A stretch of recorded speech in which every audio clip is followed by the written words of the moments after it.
Biasa selama ini ada Arbi itu mengeluarkan album dan sholawat dan sebagainya. Tetapi kali ini mulai Ramadan kali ini kita mencoba untuk melakukan sesuatu.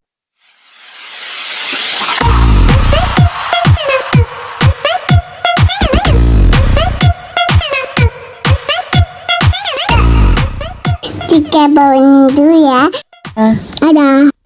Saya berdoa semua wartawan yang datang di sini semoga Allah berkahi hidupnya. Allah sukseskan rumah tangganya, anak-anaknya jadi anak-anak yang membahagiakan, yang belum nikah cepat dapat jodoh insya Allah. Masih sendiri, masih bujang. Sebentar lagi dapat jodoh ya. Amin, amin. Ini jodohnya. Siapa tadi namanya? Michael.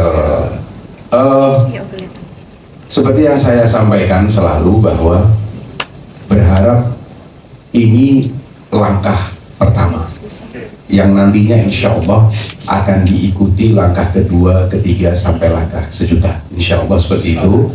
Kalau sekarang short movie dengan durasi 35 menit, nantinya insya Allah setelah ini kita menginjak paling tidak 1,5 jam begitu, yang ceritanya semuanya tentu tetap membawa cinta.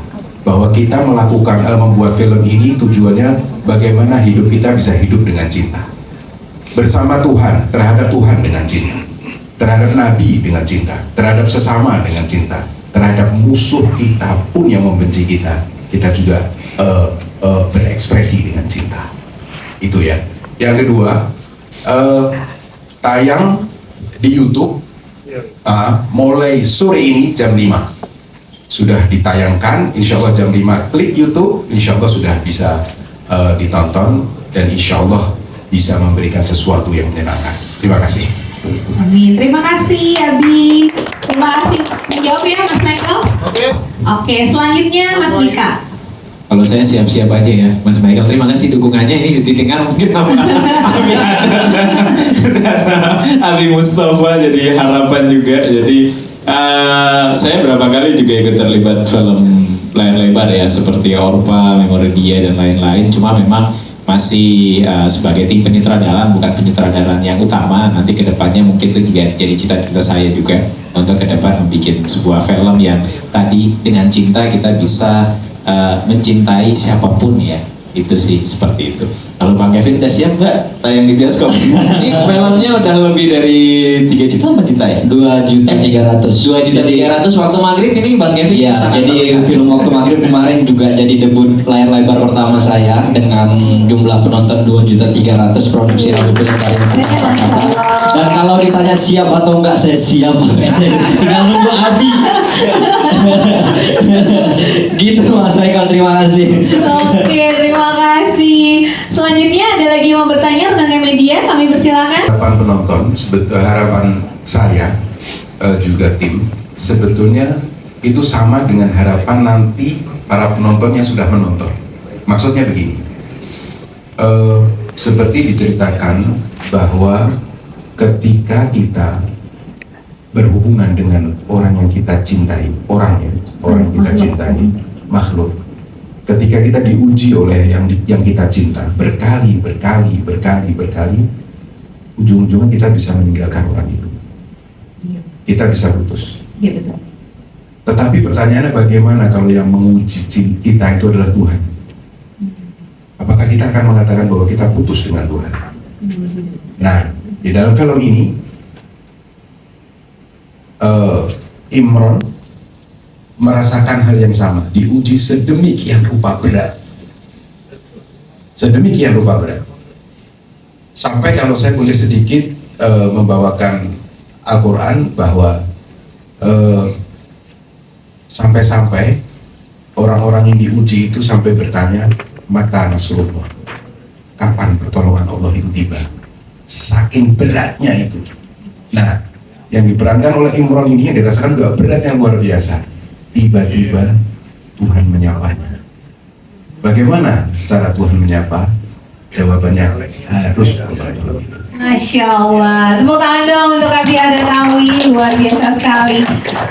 Betul, ketika Tuhan menyapa produksi kantin lagi ada kali official, insya Allah launching hari ini dan langsung diputar di YouTube hari ini juga jam 5 sore. Biasa selama ini ada itu mengeluarkan album dan sholawat dan sebagainya, tetapi kali ini mulai Ramadan kali ini kita mencoba untuk melakukan sesuatu yang berbeda melalui film movie. Sekarang dimulai movie berdurasi 35 menit. Insya Allah setelah ini kita akan membuat film layar lebar yang di atas yang paling penting pokoknya kita lakukan semuanya atas nama dan dengan tujuan cinta, insya Allah sesama. Pemilihan perannya seperti apa nih? Pemilihan peran movie ini seperti apa? Pemilihan, ya artinya gini, movie ini menceritakan sebetulnya kehidupan sehari-hari bahwa setiap manusia punya ujian-ujian dalam hidup. Intinya ketika kita diuji oleh yang kita cintai, apakah itu suami, apakah istri, apakah siapapun, mungkin dengan berkali-kali ujian orang itu bisa akhirnya putus. Tapi apakah begitu ketika kau diuji oleh Tuhan? Tentu tidak, jawaban. Nah, lalu bagaimana ketika Tuhan menyapa ini diperankan oleh seorang yang bernama Imran yang nantinya Tuhan dengan caranya menyapa si Imran. Kita mulai. Oh ya, kita mulai. Ini saya punya pengalaman masjid Haram kedatangan ribuan jangkrik. Maksudnya ini apa sih? Ya, karena masjid Haram. Kalau menurut saya itu sunatullah ya, artinya mulai hujan, ya, terus jangkrik keluar. Nggak ada artinya apa-apa, ya biasa. Alam seperti itu. Itu memang ada tanda coba atau gitu ya? Menurut saya enggak. Saya enggak. Oke? Ya. Familiar sekali Betul. Sholli wa salim daiman. Jadi lagunya sudah familiar, tapi liriknya adalah cerita tentang Rasulullah, orang-orang terdekat Rasulullah, keluarga Rasulullah, sahabat-sahabat Rasulullah. Nah ini yang kita sebutkan satu persatu karena masih banyak sekali anak-anak juga mungkin pemuda-pemudi yang belum mengenal itu siapa itu kakeknya Rasulullah, ayahnya Rasulullah, ibunya Rasulullah, pamannya Rasulullah, sepupunya Rasulullah, istrinya Rasulullah, anaknya Rasulullah, sahabat-sahabatnya Rasulullah, dan gitu. Nah dengan lagu itu insya Allah mereka nggak akan lagi nggak hafal, mereka akan paham siapa orang-orang terdekat Rasulullah. Ya, Bi, tadi kan Nabi bilang katanya anak udah 3 udah pada menikah semua ya. Cucu kalau boleh tahu berapa sih? Cucu 2. Cucu 2 ya. Berjalan mau 3. Oh gitu. Itu nanti pasti tradisi Lebaran kan pasti kumpul di rumah Abi semua ya. Iya. Itu ada tradisi mungkin masakan atau makan apa sih mungkin pada saat Lebaran gitu? Alhamdulillah setiap Lebaran jujur ini istri saya tuh kalau buat lontong Lebaran tuh enak luar biasa dan itu ditunggu-tunggu oleh kami seluruh keluarga setahun sekali. Dan kita kumpul setelah sholat, kita kumpul baru terus setelah makan lontong baru kita keliling ke beberapa rumah sanak famili. Beda Lebaran atau Fitri tahun ini dengan tahun sebelumnya apa buat Abi? Bedanya mungkin alhamdulillah yang pasti kita harus merasa bahwa diri kita kurang itu harus selalu gitu. Jadi saya selalu merasa kekurangan waktu, saya tidak memanfaatkan waktu Ramadan dengan baik untuk mendekatkan diri kepada Allah. Tapi kalau perbedaan yang lain adalah tentu Ramadan kali ini lebih sibuk daripada Ramadan tahun lalu karena Ramadan tahun ini tambah kesibukan mempromo movie ini. 2 lagu dan movie ini, itu sih perbedaannya. Ini kan terkenal religius nih, dari dulu juga orang tahu Abi menciptakan lagu-lagu religi gitu ya, menekankan nilai-nilai keagamaan kepada anak cucu nggak sih Bi? Itu Bi? Iya, sebetulnya begini, kita selalu belajar. Terhadap diri saya pun saya selalu mengatakan yuk terus berbuat baik, yuk terus menjadi lebih baik kan gitu, dan selalu mengatakan kepada diri seperti di awal tadi saya mengatakan saya kurang. Dan bersamaan dengan itu kita ngajak istri kita aja, anak kita aja, nanti cucu juga akan lihat. Yang paling penting dalam pendidikan begini, jangan cuma kita ngomong, sholat kamu, kamu berbuat baik, sedekahlah kamu sama anak gitu ya. Enggak, tapi kita beri contoh.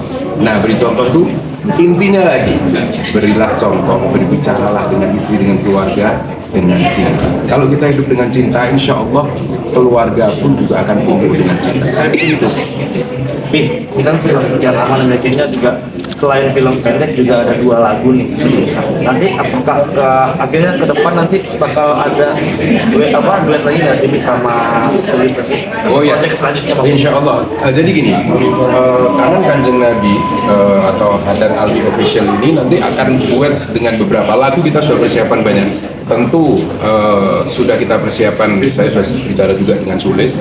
Banyak yang menanyakan juga, insya Allah ada dengan Sulis, nanti ada dengan anak kecil, ada beberapa lagi. Dan ada satu lagi kejutan, nanti saya mungkin akan duet dengan seorang anak kecil yang insya Allah sudah banyak yang kenal, tapi saya nggak mau sebutkan sekarang, biar jadi kejutan. laki-laki. Kalau nggak laki-laki perempuan. Tentang film Produser, saya bukan saudara. Saya ada ambil sedikit berbicara tentang cintanya Rasulullah. karena melihat kecenderungan film Indonesia mulai nggak bagus tuh gimana, jadi film Indonesia kan banyak yang horor. Dia Abi mulai masukin sisi religi seperti itu, mungkin harapannya gitu. Iya, seperti yang saya katakan tadi bahwa lakukan semua kebaikan dengan banyak cara, kan gitu. Berdakwah tuh dengan banyak cara, kan gitu. Nah, Anda bernyanyi itu juga bisa berdakwah.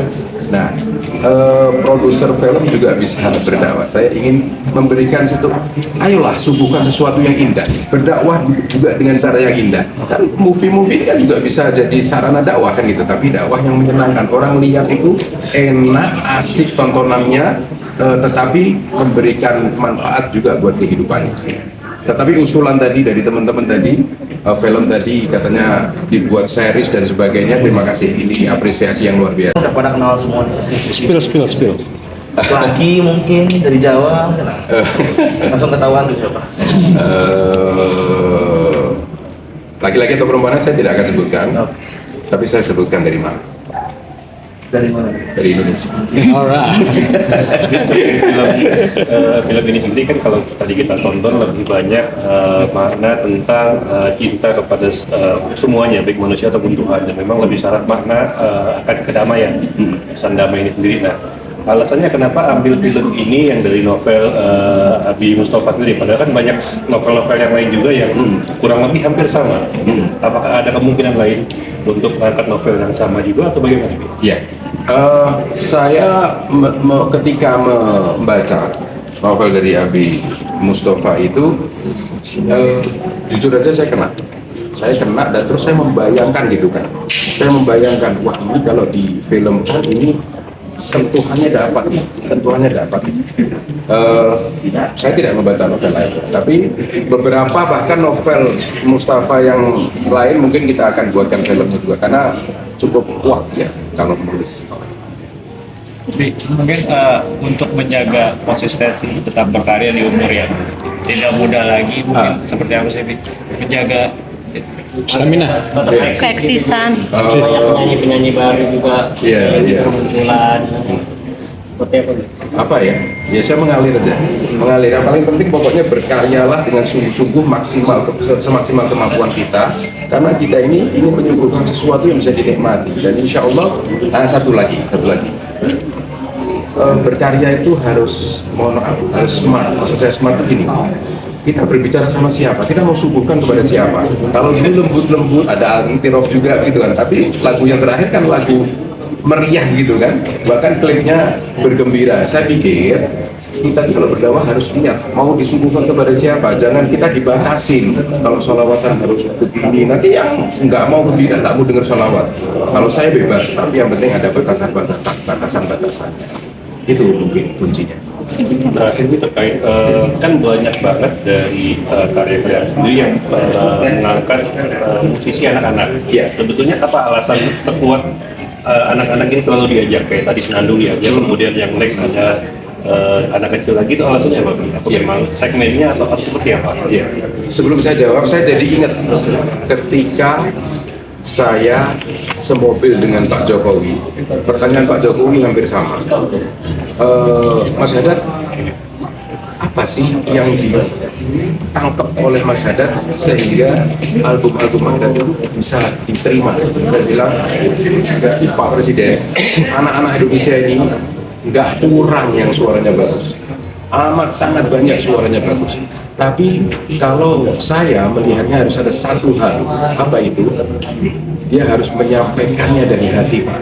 Kepolosan dia itu yang saya pilih. Ketika saya menemukan Sulis, saya lihat ini anak polos, keluarnya asik, kena pasti. Saya yakin seperti itu. Dan alhamdulillah ternyata benar. Ketika orang mendengarnya sudah jadi satu, suaranya enak, makrotnya bagus, tapi kehusuannya dapat. Itu yang pertama. Yang kedua, kenapa saya mengajak anak-anak begini? Sebetulnya bukan cuma anak-anak, tapi lebih banyak anak-anak. Kalau yang kemarin kan yang lagu yang sekarang yang viral ini juga bersama remaja. Nantinya juga akan bersama anak-anak juga. Nah, begini, anak-anak itu polos, anak-anak tuh lebih bisa kena kalau orang itu mendengar. Satu, yang kedua, kalau kita saya membawakan lagu bersama anak-anak, ternyata yang mendengarkan bukan cuma anak-anak, tetapi remajanya, orang tuanya, semua kalangan mendengarkan. Itu kuncinya. Oke.